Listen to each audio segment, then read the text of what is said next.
What's up, everybody? Today we'll be going through all the types of economic systems, from the most common to the darkest and most mysterious forms of running a country. I'll start each economic system with a definition. Since this is economics, there will probably be a lot of fancy words and it might be more complicated than it needs to be. So I'll explain what it means in simple terms and then share some of my personal thoughts on it. So without any further ado, let's start. Keynesianism. Keynesianism is an economic theory developed by British economist John Maynard Keynes during the 1930s. If you study anything in economics, this is probably the first guy you'll hear about. He advocated for government intervention to manage demand in the economy. It suggests that during economic downturns, like recessions, governments should increase public spending and decrease taxes to stimulate demand. Conversely, during economic booms, governments should reduce spending and increase taxes to prevent inflation. Now, in simple terms, think of Keynesian government intervention like this. Imagine you have a car and your goal is to drive from one destination to another. If you drive the car too long and too fast, the engine will overheat. You'll get there faster, and this represents economic growth, but your car will overheat, and this is like inflation in the economy. What do? Well, you ease off of the gas and drive slower. Now, Keynesian policies do the same.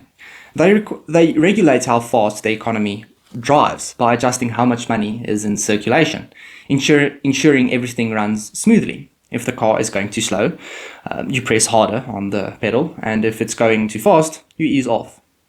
Keynesianism was first widely implemented during the Great Depression in the 1930s.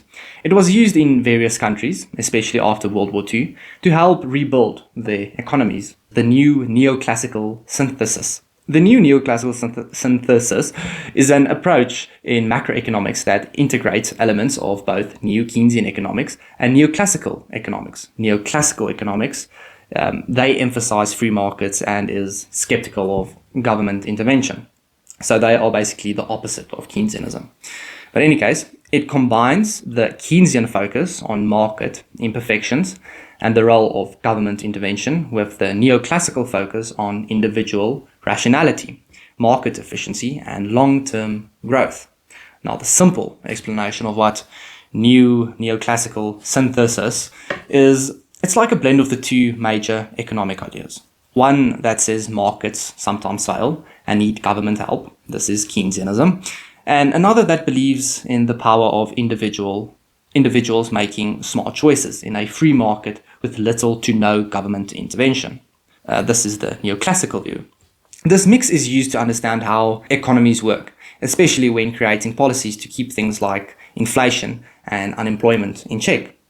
It's a modern approach, and most countries today use this economic framework.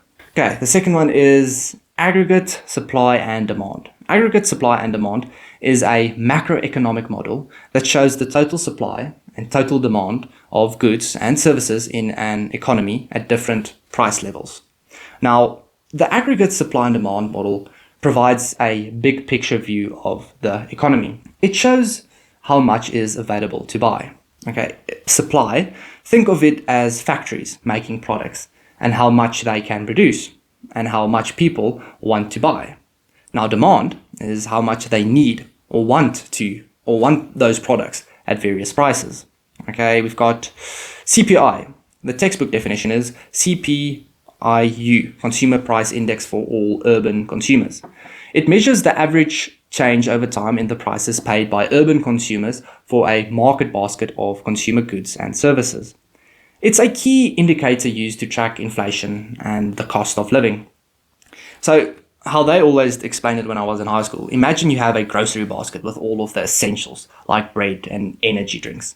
Every year or so, they check how much the prices of these items have risen to see how expensive living has become. And with this, they can track inflation. Okay, GDP. GDP, gross domestic product. It is the total monetary value of all the goods and services produced within a country's borders in a specific period, usually measured annually or quarterly. If you ever studied economics, this definition is drilled into your head.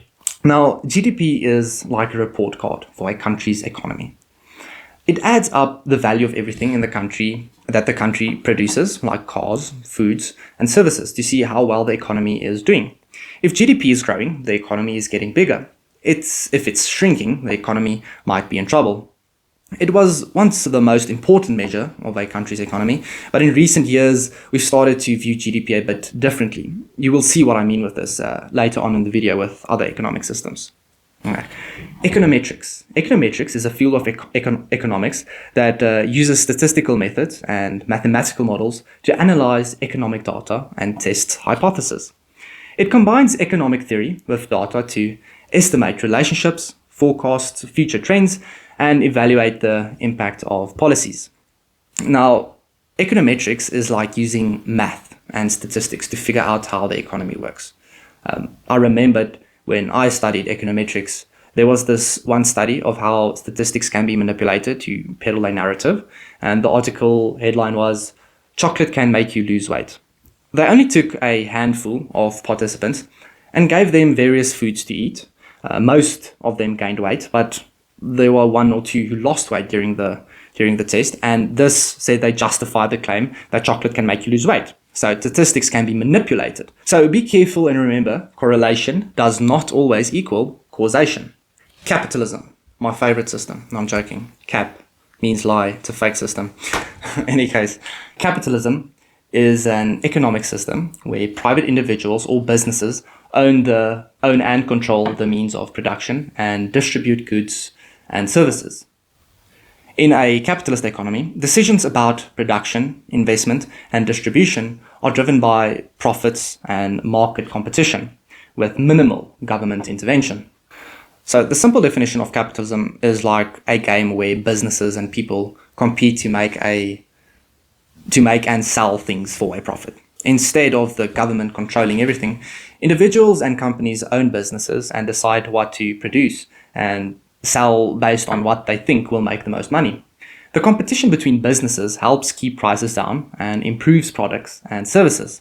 Remember, as I mentioned earlier, most economies in the world are not purely capitalistic. Most countries have an amalgamation of economies, and most of them have significant government intervention.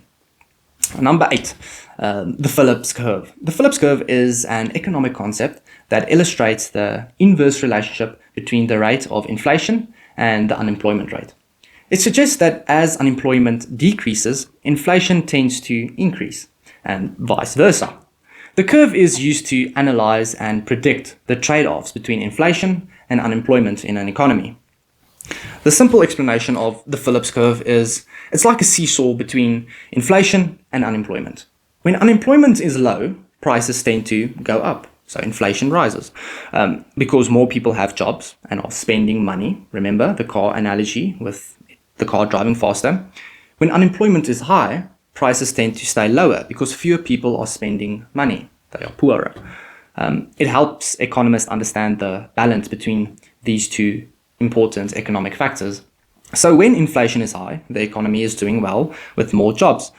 When inflation is low, the economy isn't doing well, leading to fewer jobs. Okay, so the next level. This is where things get a bit less fun.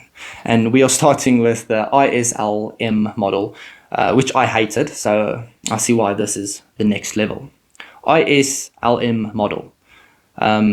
This is a macroeconomic framework that describes the interaction between the real economy, investments and savings, or in this case, the IS curve, and the monetary sector, liquid preferences and money supply, or the LM curve.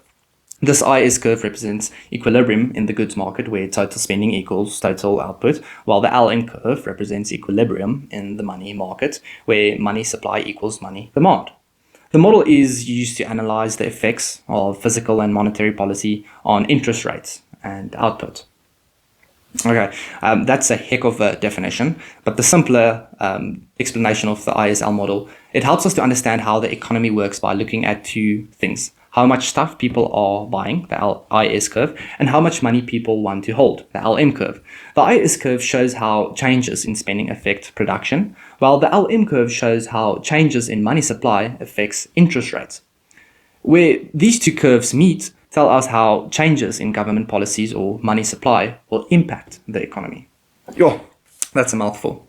Okay, corporations. Corporations are legal entities that are separate from their owners. They have their own rights and liabilities, distinct from those of their shareholders. This means that a corporation can own property, enter into contracts, and be sued independently of its owners.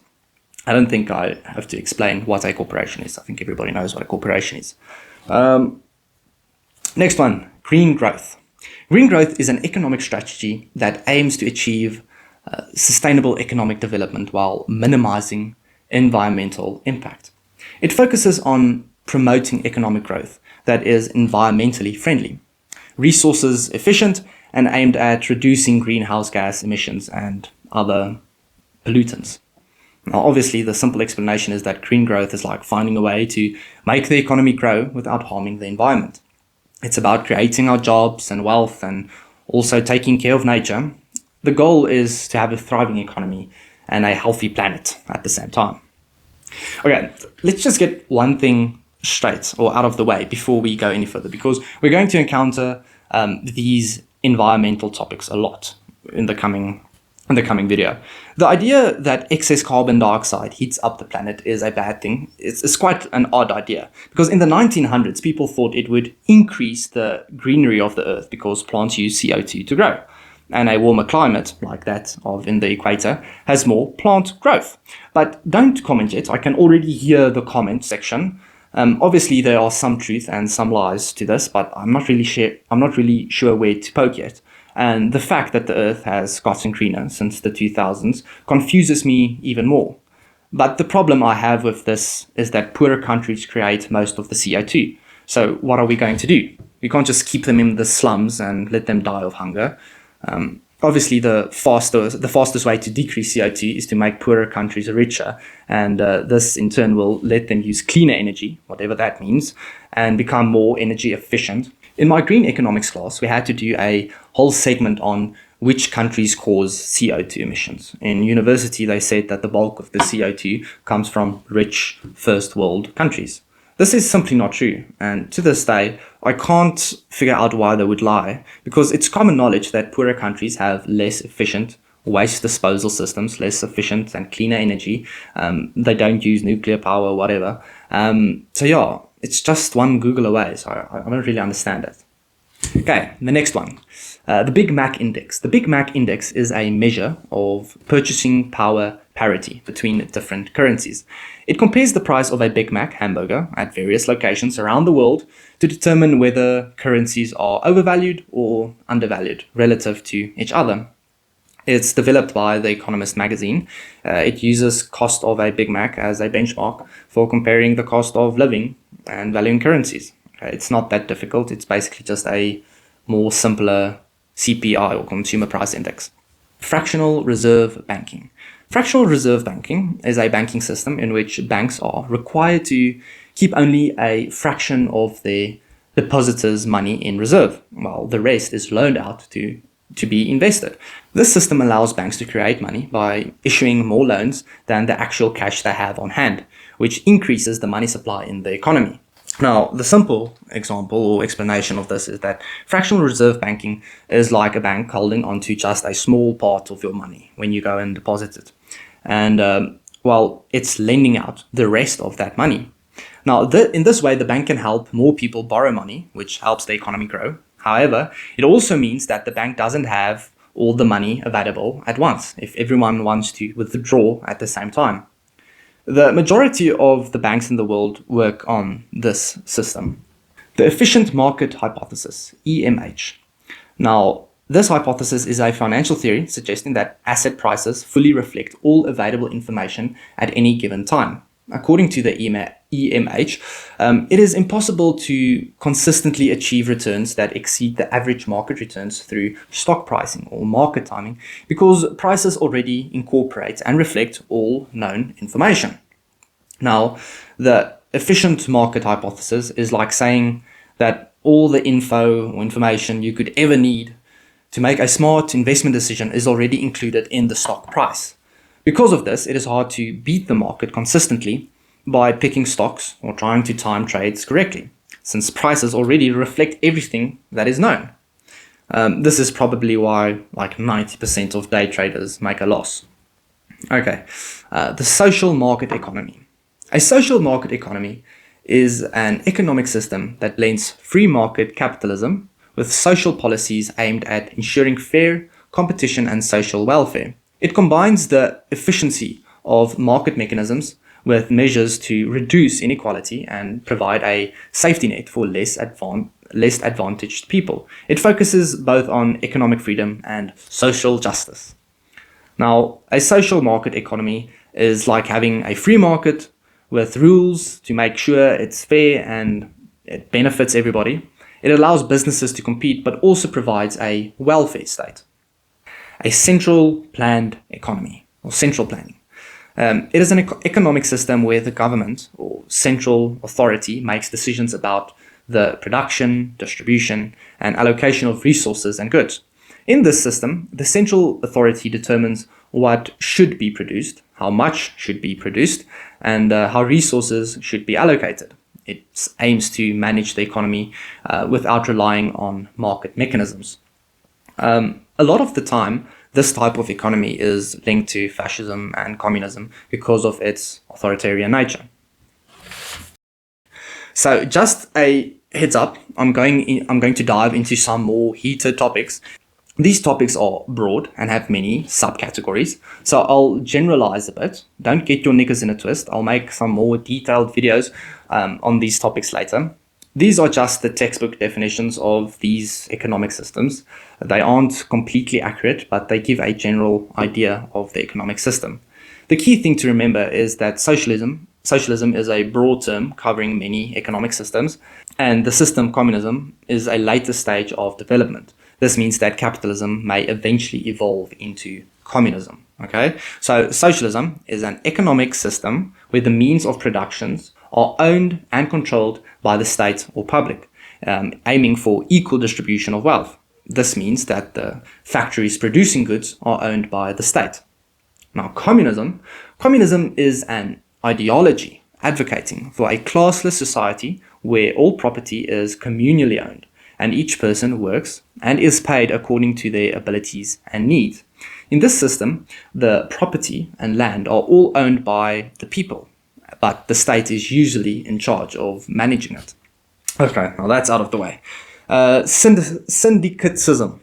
Syndicalism is an economic and political system that advocates for the direct control of industry and government by workers through their unions or syndicates. Okay, it emphasizes worker self-management, decentralized decision-making, and the abolition of private ownership of the means of production, aiming to create a society based on worker cooperation and collective ownership. Okay, I'm sure that's going to work out great for you. But syndicalism, in simple terms, is like a system where workers run their own workplace through their unions. Instead of bosses owning everything, workers make decisions together and share ownership of all the companies. It's all about workers managing things for themselves by the workers cooperatively. Okay, now worker cooperatives are businesses owned and managed by their employees where each worker has an equal vote in decision and share in the profits. In simple terms, a worker cooperative's employees own and run the business together. Everyone gets to say and decide and a share of their profits. It's very much the same as the unions. Okay, rent control. Rent control is a government regulation that limits the amount a landlord can charge for renting out a property. In my opinion, this is one of those economic policies that sound like a very good idea with very good intentions, but is very idiotic in practice. So the government says that a landlord can only ask so much for rent. What happens next? Well, they stop renovating the units. Most importantly, the landlords stop building houses because it's no longer as profitable. They invest in other things that bring in more profit, and the housing crisis, which was already bad to begin with, becomes nearly impossible to solve. It can take a country decades to recover from something like this. Just take Egypt, for example. they're still trying to recover from their rent control disaster. So why do we do it? Well, it sounds nice, and it gets politicians' votes, and thus they don't care about the repercussions. Just another reason to vote for a free market guy like myself. Environmental economics. Environmental economics studies the economic impact of environmental policies. It focuses on how economic activities affects the environment and vice versa. Now, in my view, remember when I said that green growth still allows the economy to grow? Well, this economic policy is a bit more radical. Some argue that it could still lead to a growing economy, but most people prioritize the environment first without worrying about the economic repercussions. Full reserve banking. This is the other side of fractional reserve banking. Full reserve banking is a banking system where banks keep the full amount of their customers' deposits in reserve, making it impossible to loan out any of these deposits. Now, what are the downsides of this compared to the fractional reserve banking? Well, firstly, we will get limited credit, less money available for loans, and it could slow down the economic growth. You get inefficient capital use. Money would sit idle in reserve instead of being used. The growth of shadow banking. Borrowers might turn to riskier, unregulated lenders, aka loan sharks, or the black market of banking. We will get higher interest rates. With less lending, borrowing costs could rise, discouraging investments and spending. Yeah. So let's go another level deeper. Freakonomics. Okay, it's not as freaky as it sounds. Freakonomics is an approach to economic analysis that explores the hidden side of everything, often using unconventional methods. Now, this is quite a fun one, and I don't really know why it is seen or is put on the dark side. I think it's just the name that gives it its allure. But there's a nice book written about it. It's quite fun to read. It's not really an economic system, more a way of looking at the world through strange economic models, which is quite interesting. There's a book written about it, Freakonomics. It's quite good. Externalities. Well, externalities are the cost or benefits of economic activity that are not reflected in the market prices, and they affect third parties. Now, good examples of this is, let's say someone has a bee farm and it makes a business out of it. Now, the bees also help pollinate your garden, which is a positive externality.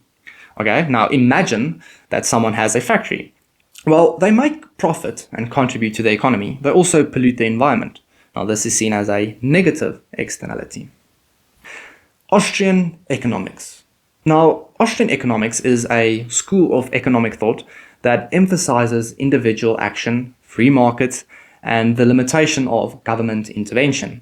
It focuses on how human behavior drives economic decisions and advocates for a laissez-faire approach to economic policy, where the market is left to regulate itself. To put it simply, well, the Austrian Economic School of Thought is the belief that people and businesses should make their own decisions without much government intervention. It argues that the economy works best when individuals are free and act and trade in a way that the government doesn't control or regulate them. The idea is, let the market figure itself out on its own. Now, I like Austrian economics to a certain extent. I see myself as an Austrian economist. What I like about it is that it reads like philosophy, this type of pure logical thought process. The calculation problem. The calculation problem is an argument made by Austrian economists that criticize socialism. It claims that it cannot efficiently allocate resources because it lacks the price signals that emerge from free markets.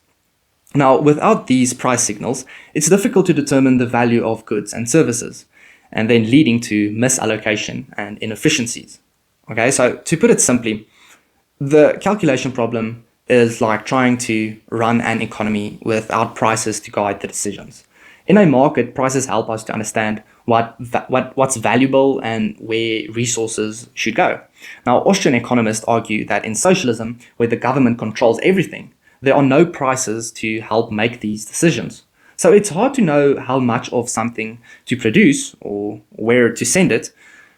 So this is what happens when you don't let free markets do their thing.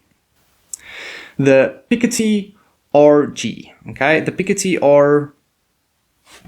RG refers to economic concepts proposed by economist Thomas Piketty, where R represents the rate of return on capital, such as profits, dividends, interest, and rent, and G represents the rate of economic growth, like income or GDP growth. Piketty argues that when R is greater than G, wealth inequality increases because the return on capital grows faster than the overall economy, leading to a concentration of wealth among those who already own capital. Okay, so Piketty, it says basically that it is a way of saying that if the rich keep making more money from their investments, like stocks and property, the economy is going to grow overall. They'll get richer faster than everyone else. This widens the gap between the rich and everybody else. This idea is also referred to by some people as the Matthew principle. The Matthew principle is those who have will get more, and those who do not will lose what they have. And it can also be represented or related to the Pareto distribution. The Pareto distribution being the 80-20 rule, where a small percentage of the population produces a large proportion of the wealth. It depends on how you look at it or how you interpret it. The modern monetary theory, okay, the MMT. The modern monetary theory is an economic framework that suggests a government that issues its own currency can never run out of money in the same way a business or individual can. According to the MMT, such a government can always create more money to finance public spending and achieve full employment, as long as it manages inflation efficiently. This is just idiotic. It's like that one conversation you have with a friend at a party who's as dumb as a rock, and he says, well, he's solved the world economic problem or the world's poverty problem. They should just print more money. I think the MMT, they're underestimating their ability to manage inflation.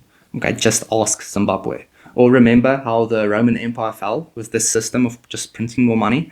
I can't see how this could possibly work. I think hyperinflation is inevitable with this model. If I remember correctly, Biden followed this type of economic policy under his rule, but maybe I just don't understand it. So comment where I went wrong. Okay, the rational expectation. Rational expectation is a theory that people make economic decisions based on all available information, accurately predicting the future conditions. I don't really know what to make of this. I think it just highlights the role that people's emotion plays in the economy. For example, if people expect inflation and perceive the economy negatively, they might act on that perception, which can actually make the economy turn negative. I think that's what they're trying to get at. Okay, now let's go another level deeper into the iceberg. The Donohue-Levitt Hypothesis. The Donohue-Levitt Hypothesis is a controversial theory produced by economists John Donohue and Stephen Levitt, which suggests that the legalization of abortion in the 1970s led to a significant drop in crime rates in the 1990s. The hypothesis argues that reducing the number of unwanted children who are statistically more likely to grow up in adverse conditions, the overall crime rate would drop. Now, to put it simply, these are the same people that wrote the book Freakonomics. Now, Donohue and Levitt suggested that legalizing abortion in the 1970s helped lower crime rates in the 1990s. The idea is that fewer unwanted children were born who might have become criminals because they grew up in poorer conditions. So basically, access to abortion in poorer areas leads to a decrease in crime. Now, this hypothesis has always stumped me because let's say you take a totally black and white approach to abortion, arguing it's either completely right, no matter when it happens, or completely wrong, even at the earliest stages. If you were a utilitarian, you might say that allowing abortions could save a lot of people from being murdered in the future. Okay, but let's say you are pro-life. Would this wrong justify a right, even if it saves more lives in the long run? So the utilitarian view. So let me know your thoughts in the comments. The paradoxology economics view is a study of human action focusing on the patterns and choices individuals make. It's a framework used by economics, particularly in Austrian Economics, to understand the decision-making process based on the assumption that humans act purposefully to achieve their goal. Now, the praxology is the study of why people do what they do. It looks at how people make choices to reach their goals, assuming that all actions are done with the purpose in mind. Basically, psychology. I have no idea why this is in the economic iceberg. Another good one. Anarchist Economics. Anarchist Economics is a theory advocating for an economic system without centralized authority or state control. It emphasizes decentralization decision-making, cooperative management, and the abolition of hierarchical structures, with a focus on voluntary cooperation and mutual aid. Okay, so anarchist economics is the idea of running an economy without a central government or any government at all. The people work together, focusing on cooperation and mutual aid. I don't know how fair the system would actually be, but I know it falls under the socialist umbrella. The transformation problem. Now, the transformation problem is an issue in Marxist economics that addressed how to convert the value of commodities. It's determined by the amount of labor they require into their prices of production, which reflect both labor and capital cost.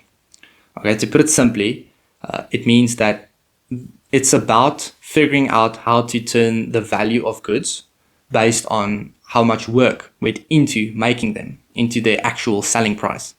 It's tricky because prices also need to cover things like profits and production cost. Doughnut Economics. Doughnut Economics is an economic model proposed by Kate Rathworth that envisions a sustainable economic operations with two concentric rings. The inner ring representation the social foundations, ensuring everyone's basic needs are met, while the outer ring represents the ecological ceiling, avoiding environmental harm. Now, the space between the rings is the safe and just. It is the space where economics should function to balance human well-being and environmental health. It's simply green growth, okay, with a little bit of more pizzazz sprinkled on top. Supercapitalism. Supercapitalism refers to an advanced stage of capitalism characterized by intense competition, increased corporate influence, and a focus on maximizing profits at all cost.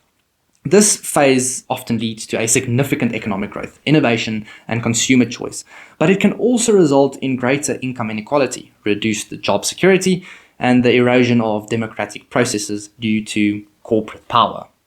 So, supercapitalism is like capitalism on steroids. It's a version of capitalism where companies compete fiercely to make as much money as possible. This can bring about a lot of new products and growth, but it can also widen the gap between the rich and the poor, and it gives companies a lot of power. For example, monopolies will have free reign in this type of economy. I think the new era of social media can fall into this category because it has so much control that it even threatens some governments. Supply-side economics. Now, supply-side economics is an economic theory that emphasizes the importance of boosting the supply of goods and services as a key driver of economic growth. It advocates for lower taxes, reduced regulations, and policies that encourage investment and production, with the belief that these measures will lead to more jobs, higher productivity, and overall economic prosperity.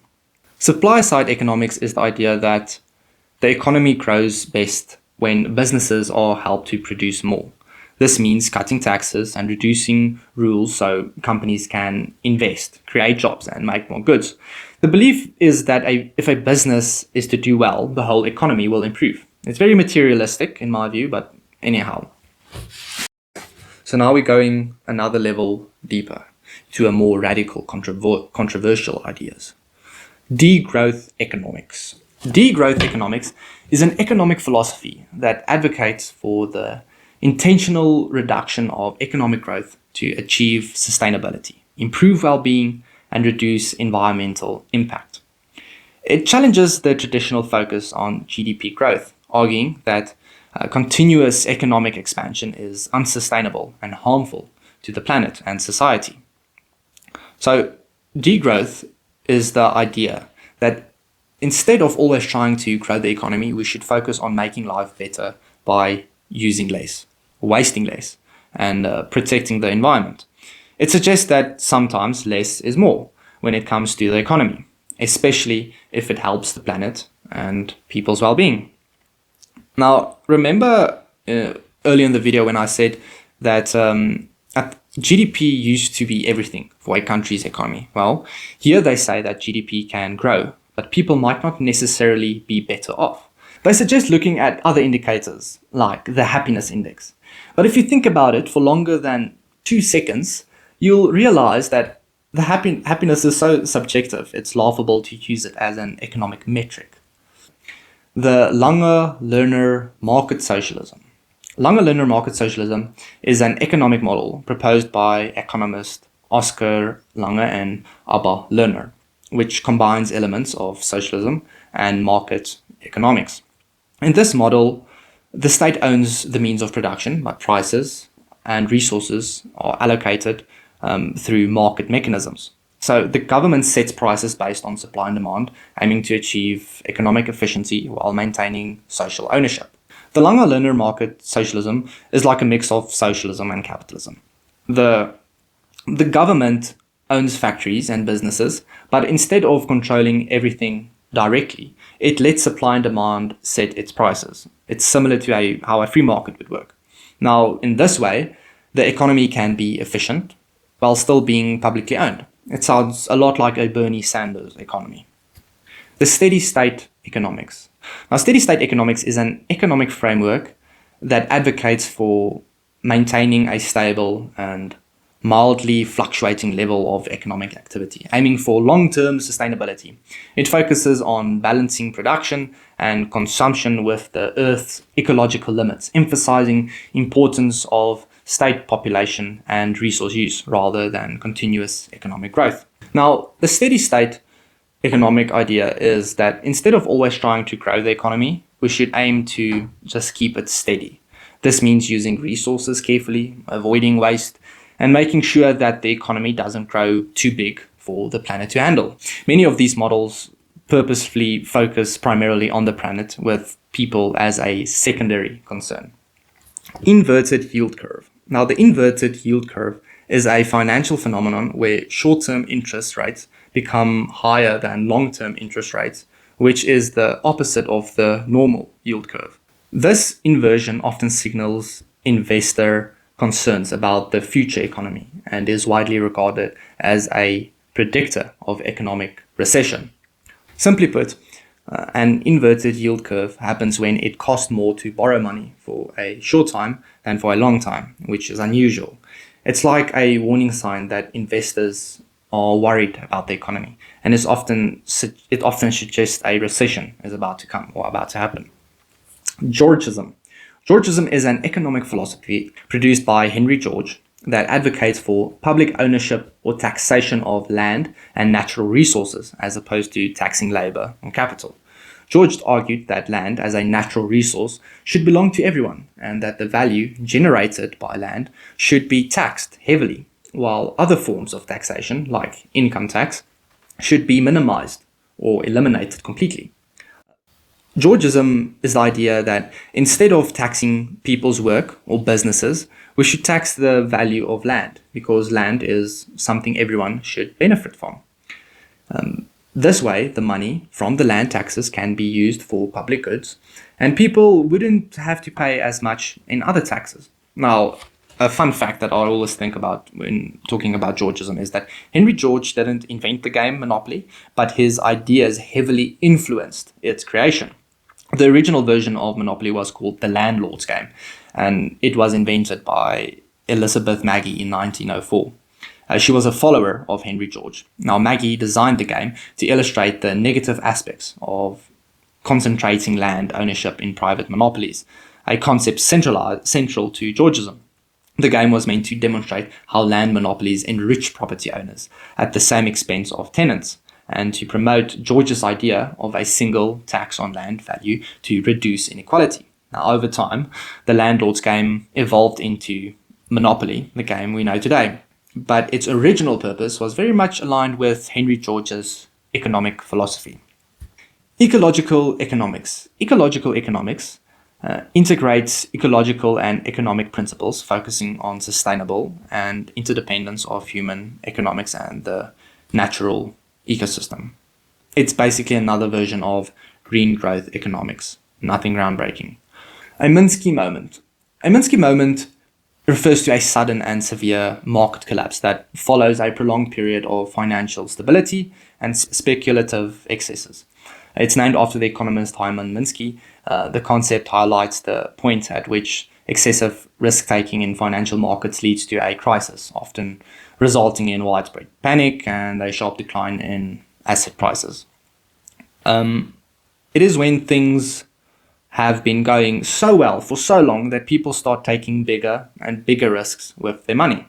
Then suddenly those risks catch up with them and the market crashes, causing a lot of financial trouble. The Minsky Moment has happened a lot during history, and it has caused several severe financial crises, such as the Great Depression, 1929, the dot-com bubble in the year 2000, and the global financial crisis in 2008. Number 45, military Keynesianism. Military Keynesianism is an economic policy approach that advocates for government spending on the military as a means to stimulate economic growth. It is based on the Keynesian idea that an increase in government expenditure can boost demand and pull an economy out of a recession. But it focuses specifically on defense and military-related spending. Military Keynesianism is this idea that obviously spending more on the military and the government creates jobs and it helps the economy to grow. It's a lot like normal Keynesianism, just with the military. I think it helped the US get out of its depression after World War II by spending so much on the war. Okay, Recursive Economics. Recursive economics involves the use of recursive methods and models to analyze economic behavior and outcomes. In these models, current economic decisions are influenced by anticipated future conditions, creating a feedback loop where expectations about the future shapes present actions, which in turn affects future outcomes.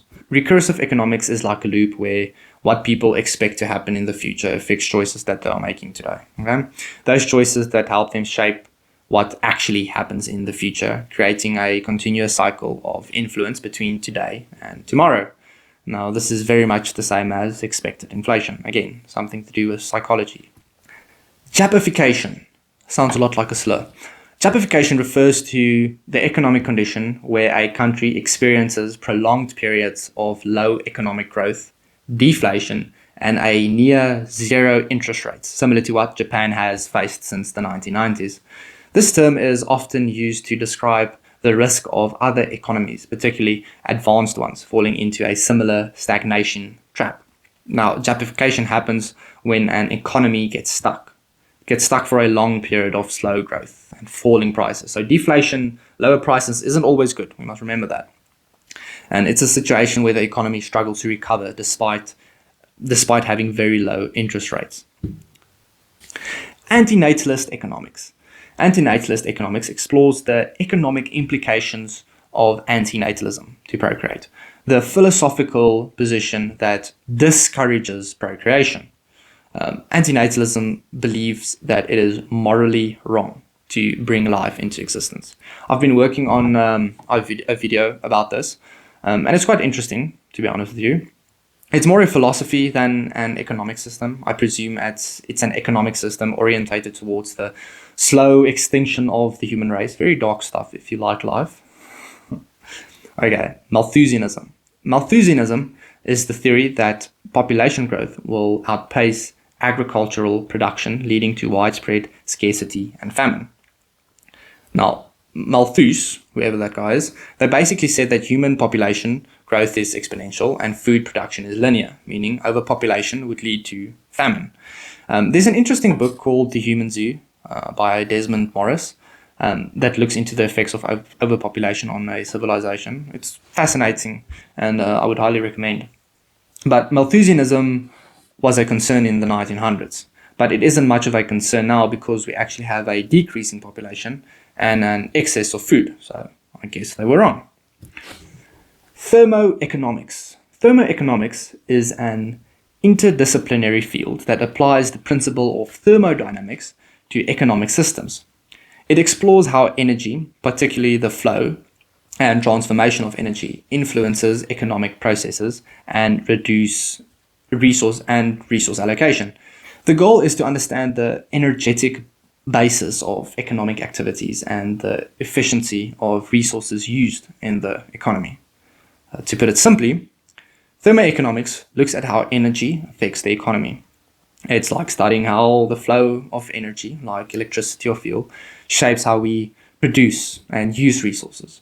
The field helps us understand how efficient or useful our energy usage is.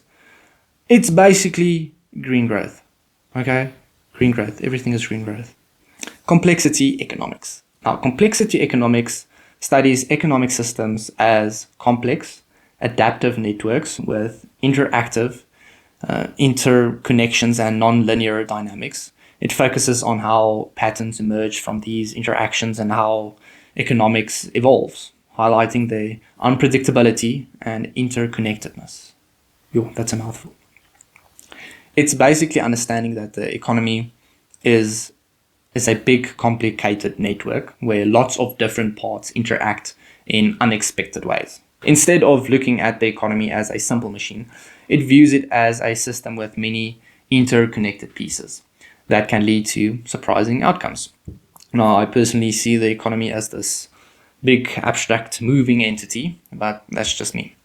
Okay, and finally, there is no argument against hyperinflation on solely theoretical grounds. This means that while economic theories generally show hyperinflation as harmful, these theories alone might not account for all the real-world factors that lead to hyperinflation. Theories might miss specific conditions or practical complexities involved. If we want to put it simply, economic theories often say hyperinflation is bad. But these theories might not cover all the real-life issues that can cause hyperinflation. For example, they might not fully address how political instability, poor economic policies, or loss of confidence in the currency can lead to hyperinflation in practice. If we want a good example of this, Zimbabwe in the 2000s, or the early 2000s, experienced severe hyperinflation. While economic theories predicted hyperinflation results from an excess amount of money printing, they might not fully encapsulate how political corruption and land reform policies contributed to this crisis. So, the real-world complexity of Zimbabwe's economic and political situation went beyond theoretical models. Thank you for watching, everyone. I really enjoyed making this video. Let me know what you think of it. I wasn't too impressed by the economic iceberg, to be honest with you. A lot of those economic models were just put there because their names sounded quite edgy. Maybe I should make my own economic iceberg. But in any case, if you enjoyed watching this video, please subscribe, hit the bell icon, and I hope to see you soon.